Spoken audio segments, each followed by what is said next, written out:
I'm Kevin Berger. For more than 20 years, the St. Paul Riverfront Corporation has worked to connect the people, places, and neighborhoods of Minnesota's capital city to the Mississippi River, as well as stimulating economic and community development through urban design.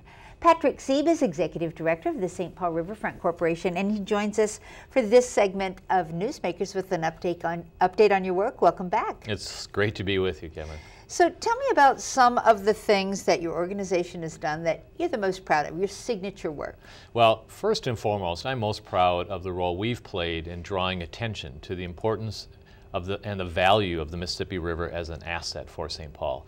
And like many cities, St. Paul turned its back on the Mississippi River. It was used primarily for transportation, industrial uses.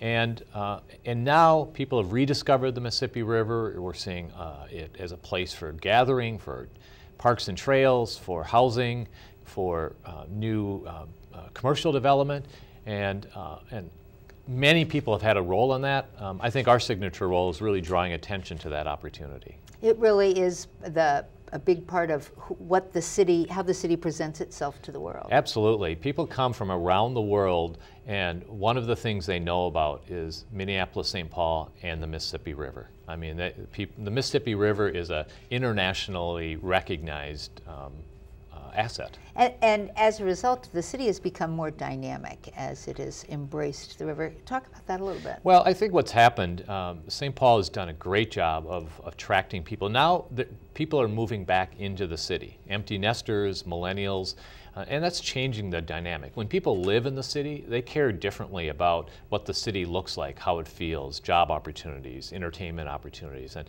having a net growth of people living in the city has made a big difference. And the way people get around in the city has also undergone a huge change. In just the last 5 years, of course, just a year ago, the Green Line opened, the light rail line that connects downtown St. Paul to downtown Minneapolis.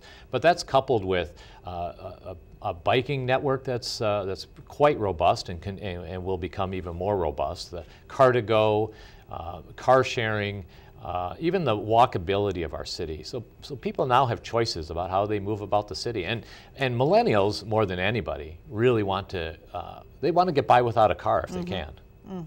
How we live affects our health as well. How do you plan a city with the idea of improving the community's health? Well, one of the things that we have learned is that how you build your city affects people's health.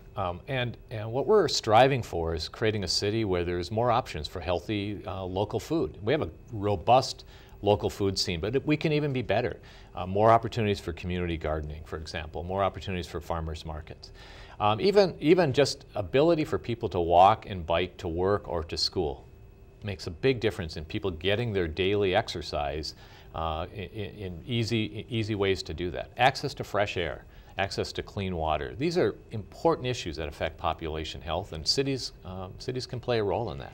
I think a lot of people are excited about the new St. Paul Saints Stadium in downtown St. Paul, a new reason to come downtown. What do you think that will do for the city? Well, St. Paul Saints is just a continuation and a signature continuation of the kind of energy and vitality of St. Paul. We've had the Minnesota Wild and XL Energy Center home to concerts, of course, the farmers market, which has been thriving and successful, the arts community. The Lowertown arts community has been extremely exciting. And of course, every year the Red Bull Crashed Ice comes to St. Paul. They choose places from around the world, they choose St. Paul. St. Paul Saints adds to that, adds to the restaurant community. I think it's going to just continue to add to the vitality and energy of St. Paul. Patrick Seeb, thanks so much, and keep up the good work. You can connect with the St. Paul Riverfront Corporation at their website, where you can also find out about this year's Great River Gathering. And that's it for this edition of Comcast Newsmakers. I'm Kevin Berger. Thanks for watching.